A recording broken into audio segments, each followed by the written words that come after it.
Hello friends, welcome to learn at ease. So friends, आज के इस वीडियो लेक्चर में हम डिस्कस करेंगे वर्ल्ड वॉर 1 के बारे में। वर्ल्ड वॉर, ये वर्ड सुनने में जितना भयानक लगता है उससे भी ज़्यादा भयावह थे इसके परिणाम। यानी कि वर्ल्ड वॉर 1 जब 1919 में ख़त्म हुआ तब पूरे ही यूरोप में इकोनॉमिक डिस्ट्रक्शंस हुए। बहुत सारे ऐसे साम्राज्य थे जो ख़त्म हो गए और बहुत सारे ऐसे लोग थे जिनको इस वर्ल्ड वॉर ने नुकसान पहुंचाया। साथ ही जानेंगे कि किस तरीके से वर्ल्ड वॉर 1 के बाद ओवरऑल पूरे वर्ल्ड की पॉलिटिक्स असामान्य रूप से बदल गई। तो चलिए इस वीडियो की शुरुआत करते हैं। 28 जून 1914 एक टर्निंग पॉइंट था। इस दिन ऑस्ट्रो हंगेरियन एम्पायर के प्रिंस की किसी ने गोली मारकर हत्या कर दी और यही वो इवेंट था जिसने वर्ल्ड वॉर 1 को ट्रिगर किया।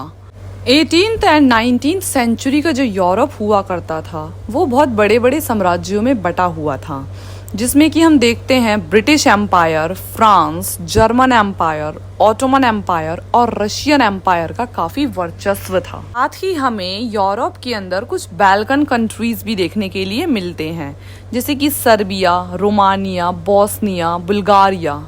ये सभी वो कंट्रीज हैं जो वर्ल्ड वॉर 1 में इन्वॉल्व थे। सो स्टोरी स्टार्ट होती है 1878 से, जब रशियन एम्पायर ने ऑटोमन एम्पायर पर अटैक कर दिया। और इस अटैक का रीज़न था कि रशियन एम्पायर बाल्कन कंट्रीज़ को हेल्प करना चाहता था, क्योंकि एक टाइम तक बाल्कन कंट्रीज़ ऑटोमन एम्पायर का ही पार्ट हुआ करते थे। जिन बाल्कन कंट्रीज़ को हम ऑलरेडी डिस्कस कर चुके हैं वो सभी ऑटोमन एम्पायर से आज़ादी चाहते थे।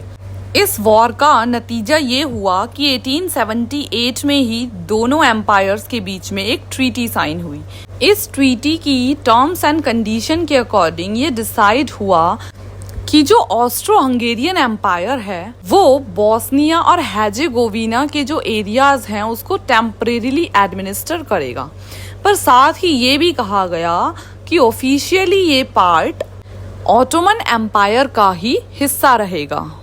आगे समय बीतने के साथ साथ हम देखते हैं कि जो ऑटोमन एम्पायर है वो इंटरनली काफी वीक होता जा रहा था। इसी दौरान अक्टूबर 1908 में ऑस्ट्रो हंगेरियन एम्पायर ने बोस्निया और हेजेगोविना को एनेक्स कर लिया। इसी टाइम बुल्गारिया ने भी खुद को ऑटोमन एम्पायर से आजाद करा दिया। दूसरी तरफ हम देखते हैं कि जो बोस्निया और हेक्सेगोविना के लोग थे वो 400 सालों से पहले ही ऑटोमन टर्क्स के गुलाम थे और वो चाहते थे कि अब उन्हें आज़ादी मिल जाए, लेकिन उन्हें आज़ादी मिलने की जगह अब दूसरे एम्पायर यानी कि ऑस्ट्रो हंगेरियन एम्पायर ने उन पर कब्जा कर लिया। इस वजह से वो काफ़ी ज़्यादा नाराज़ थे, क्योंकि उनका आज़ाद होने का जो सपना था अब वो चकनाचूर हो गया। इसी बीच हम देखते हैं कि बोस्निया हेक्सेगोविना के जो लोग हैं उनको इस आज़ादी की लड़ाई में सर्बिया ने भी सपोर्ट किया। सर्बिया भी चाहता था कि अब बोस्निया के लोगों को आज़ादी मिल जाए। ऑस्ट्रो हंगेरियन एम्पायर ने बोस्निया पर एनेक्स करने से पहले ही रशियन एम्पायर के साथ एक डील की थी और उस डील के मुताबिक जब ऑस्ट्रो हंगेरियन एम्पायर बोस्निया पर कब्जा करने जाएगा तब रशियन एम्पायर जो है उसमें बीच में इंटरफेयर नहीं करेगा। और इसी में रशियन एम्पायर के जो किंग थे उन्होंने सामने से शर्त रखी कि ठीक है वो इंटरफेयर नहीं करेंगे और बदले में उन्हें चाहिए कि जो ऑटोमन एम्पायर के पास इस्तांबुल वाली जगह है उसको हमेशा से ही रशियन एम्पायर अपने किंगडम में मिलाना चाहता था। तो उन्होंने कहा कि जब हम इस्तांबुल पर कब्जा करेंगे तब ऑस्ट्रो हंगेरियन एम्पायर बीच में इंटरफेयर नहीं करेगा और इस तरीके से दोनों ही एम्पायर्स में डील हो गई। पर क्योंकि रशिया के अंदर ऐसे बहुत सारे लोग रहते थे जो सर्बिया और बोस्निया को सपोर्ट करते थे और वो लोग कभी भी नहीं चाहते थे कि ऑस्ट्रो हंगेरियन एम्पायर सर्बिया और बोस्निया पे कब्जा करे, इसीलिए उन्होंने अपने ही गवर्नमेंट के खिलाफ प्रोटेस्ट करने स्टार्ट कर दिए, जिसकी वजह से रशियन एम्पायर उन प्रोटेस्ट को काफ़ी ज़्यादा रेजिस्ट नहीं कर पाया और इस वजह से रशियन एम्पायर ने इस डील से खुद को बाहर निकाल लिया। लेकिन फिर भी ऑस्ट्रो हंगेरियन एम्पायर ने एट लास्ट बोस्निया और हेजेगोविना वाले एरिया पर एनेक्स किया और इसी एनेक्सेशन की वजह से हम देखते हैं कि 28 जून 1914 को ऑस्ट्रो हंगेरियन के जो प्रिंस थे उनका असैसिनेशन हो गया। दरअसल बात ये थी कि जो ऑस्ट्रो हंगेरियन एम्पायर के प्रिंस थे वो बोस्निया वाले एरिया पे एनेक्स करने के बाद वहाँ पे सर्वे के लिए गए थे। ऑस्ट्रो हंगेरियन एम्पायर के जो प्रिंस हैं वो बोस्निया के लोगों से मिलना चाहते थे, लेकिन इसी दौरान हम क्या देखते हैं कि बोस्निया के एक नौजवान ने प्रिंस की गोली मारकर हत्या कर दी और यही वो इवेंट था जिसने फर्स्ट वर्ल्ड वॉर को ट्रिगर किया।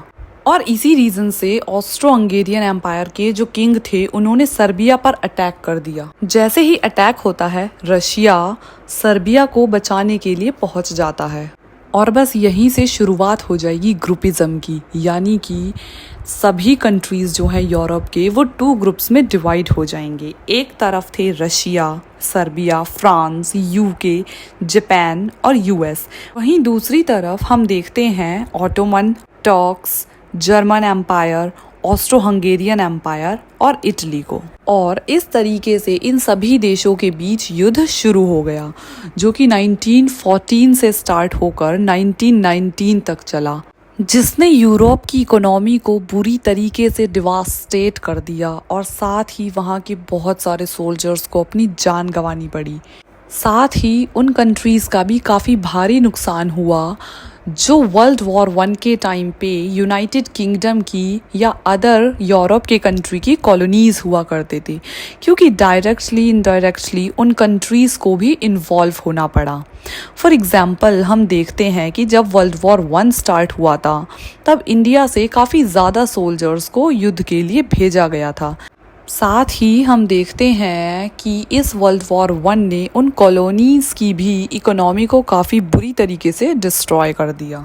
हालांकि वर्ल्ड वॉर 1 को लड़ने के पीछे इन सभी कंट्रीज़ का एक बहुत ज़्यादा बड़ा मोटिव ये भी था कि ये सभी कंट्रीज़ अपना टेरिटोरियल एक्सपेंशन करना चाहते थे और चाहते थे कि और भी ज़्यादा कॉलोनीज़ पर एनेक्स किया जाए ताकि ज़्यादा से ज़्यादा पावर गेन हो और वो कंट्री अदर कंट्रीज़ के मुकाबले ज़्यादा पावरफुल हो जाए। अगर हम वर्ल्ड वॉर 1 की कैजुअलिटीज़ देखें तो हमें पता चलता है कि 9 मिलियन प्लस ऐसे सोल्जर्स थे जिनको अपनी जान गंवानी पड़ी और साथ ही 21 मिलियन से ज़्यादा ऐसे सोल्जर्स थे जो काफ़ी ज़्यादा घायल हुए थे। वर्ल्ड वॉर 1 की कैजुअलिटीज़ में सबसे ज़्यादा जो कंट्रीज़ अफेक्ट हुए थे वो थे जर्मनी और फ्रांस, जहाँ के जो 15 से लेकर 49 एज ग्रुप के मेल पॉपुलेशन थी वो ख़त्म हो गई। दूसरी तरफ हम देखते हैं कि वर्ल्ड वॉर 1 ही एक रीज़न था जिसकी वजह से काफ़ी बड़े बड़े डायनेस्टीज़ भी ख़त्म हो गए, जैसे कि वर्ल्ड वॉर 1 के बाद Austro Hungarian empire, Russian empire और ऑटोमन एम्पायर का अंत हो गया। इसी के साथ जब वर्ल्ड वॉर 1 1919 में ख़त्म होता है तो एक ट्रीटी होती है पेरिस में जिसे कहते हैं ट्रीटी ऑफ वर्साई। इस ट्रीटी ऑफ वर्साई का मेन मकसद था कि अब युद्ध विराम किया जाए और साथ ही ये इंश्योर किया जाए कि फ्यूचर पॉसिबिलिटीज़ में कभी वॉर जैसी सिचुएशन ना बने। इस ट्रीटी के मेन जो लीडर्स थे वो थे France, England, Italy and United states, जबकि जर्मनी और उसके जो अलाइज कंट्रीज थे उन्हें इस ट्रीटी में नेगोशिएट करने का मौका नहीं दिया गया। यानी कि ये जो ट्रीटी थी एक तरीके से जर्मनी के लिए एक कॉम्प्रोमाइज़ था और फर्स्ट वर्ल्ड वॉर का जो भी वॉर बर्डन था वो सब भी जर्मनी के ऊपर आ गया। आगे हम देखते हैं कि ईयर 1920 में 10 जनवरी को लीग ऑफ नेशन को बनाया गया। सो ये पहली ऐसी world wide intergovernmental organisation थी जिसका मेन प्रिंसिपल पर्पस था वर्ल्ड में पीस और हार्मनी को मेंटेन करना। पर क्योंकि लीग ऑफ नेशन अपने मिशन में नाकामयाब रहा और हम देखते हैं अगले ही 20 सालों में वर्ल्ड वॉर 2 स्टार्ट हो जाता है, जिस वजह से लीग ऑफ नेशन को ख़त्म कर दिया गया। और जैसे ही वर्ल्ड वॉर 2 ख़त्म होगा उसके बाद यूनाइटेड नेशन ऑर्गेनाइजेशन को बनाया जाएगा। यूनाइटेड नेशन ऑर्गेनाइजेशन बेसिकली कोई नई ऑर्गेनाइजेशन नहीं थी बल्कि लीग ऑफ नेशन को ही थोड़ा और सुधार करके उसका न्यू वर्जन था।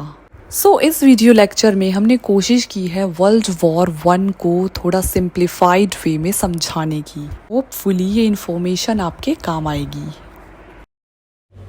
आज के वीडियो में बस इतना ही। If you have gain some knowledge from this video then please do subscribe it, like it and share it with your friends.